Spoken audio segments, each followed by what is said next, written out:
Entre 1309 y 1417, la Iglesia Católica enfrentó una profunda crisis, el Papado de Aviñón seguido por el Cisma de Occidente, un período donde múltiples antipapas dividieron la autoridad eclesiástica, provocando un siglo de disputas y reformas. El Papado de Aviñón, 1309 a 1377. A finales del siglo XIII, la Iglesia Católica se encontraba en un momento de gran tensión. La relación entre el papado y la monarquía francesa se había deteriorado considerablemente, debido a una serie de disputas por poder e influencia. El rey Felipe IV el Hermoso, un monarca ambicioso y autoritario, buscaba someter al papado a su voluntad y controlar su agenda política.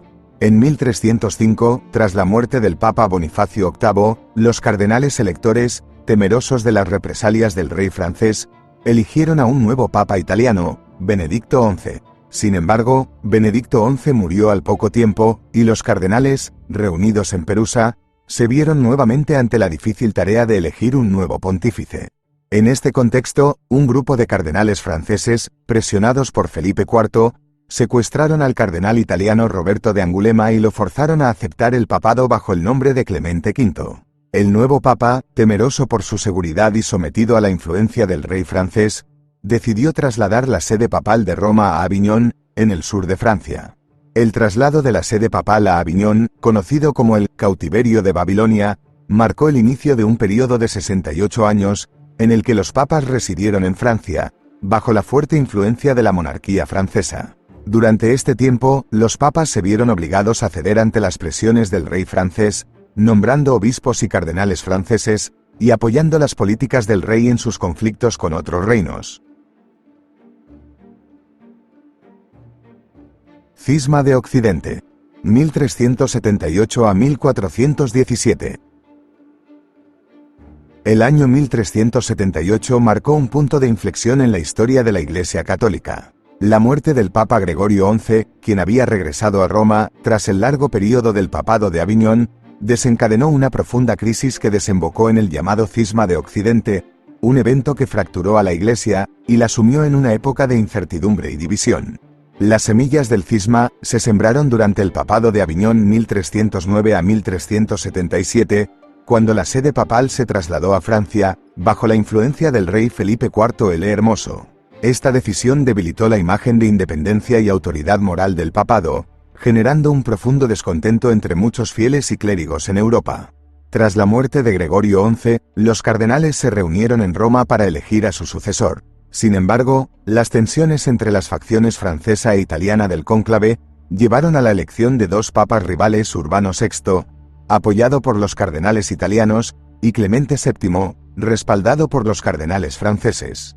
La Iglesia se vio así sumida en una profunda crisis, con dos líneas papales que competían por el reconocimiento y la obediencia de los reinos y fieles cristianos. Urbano VI se estableció en Roma, mientras que Clemente VII regresó a Aviñón. Cada uno de ellos excomulgó al otro y a sus seguidores, profundizando la división y el caos. El cisma de Occidente tuvo un impacto devastador en la Iglesia. La autoridad papal quedó seriamente debilitada, y la unidad de la cristiandad se vio gravemente comprometida. La división entre las facciones rivales avivó las tensiones políticas en Europa, ya que los reinos se vieron obligados a tomar partido por uno u otro papa. Ante la grave crisis que enfrentaba la Iglesia, diversos movimientos y concilios se convocaron para buscar una solución al cisma. En 1409, el Concilio de Pisa declaró nulos los pontificados de ambos papas y eligió a un tercer papa, Alejandro V. Sin embargo, esta decisión no logró poner fin al cisma, ya que Urbano VI y Clemente VII se negaron a abdicar. Finalmente, el cisma de Occidente llegó a su fin en 1417, con el Concilio de Constanza. Este concilio, considerado uno de los más importantes de la historia de la Iglesia, depuso a los tres papas reinantes y eligió a un nuevo papa, Martín V. La elección de Martín V puso fin a la división papal y marcó el inicio de un periodo de reforma y renovación para la Iglesia Católica.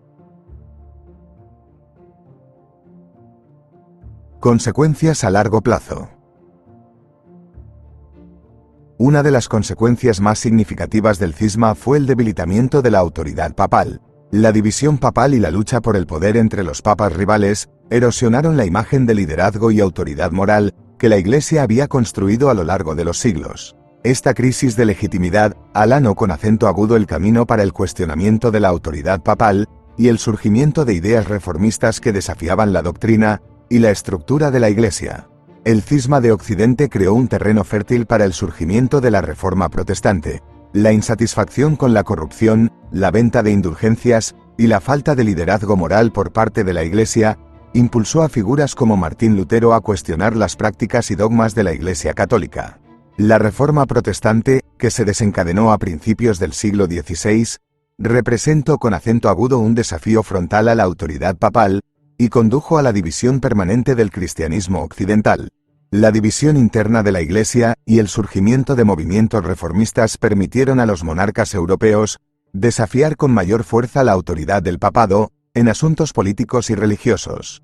Este proceso de secularización y centralización del poder político en manos de los monarcas nacionales se aceleró durante los siglos XVI y XVII, erosionando gradualmente la influencia política de la Iglesia católica en Europa.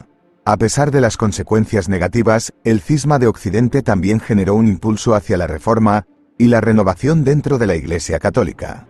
El Concilio de Constanza, que puso fin al cisma, también marcó el inicio de un proceso de reformas internas para abordar la corrupción, la simonía y otras prácticas abusivas que habían contribuido a la crisis. Estas reformas, aunque lentas y graduales, sentaron las bases para la renovación de la Iglesia católica en los siglos posteriores.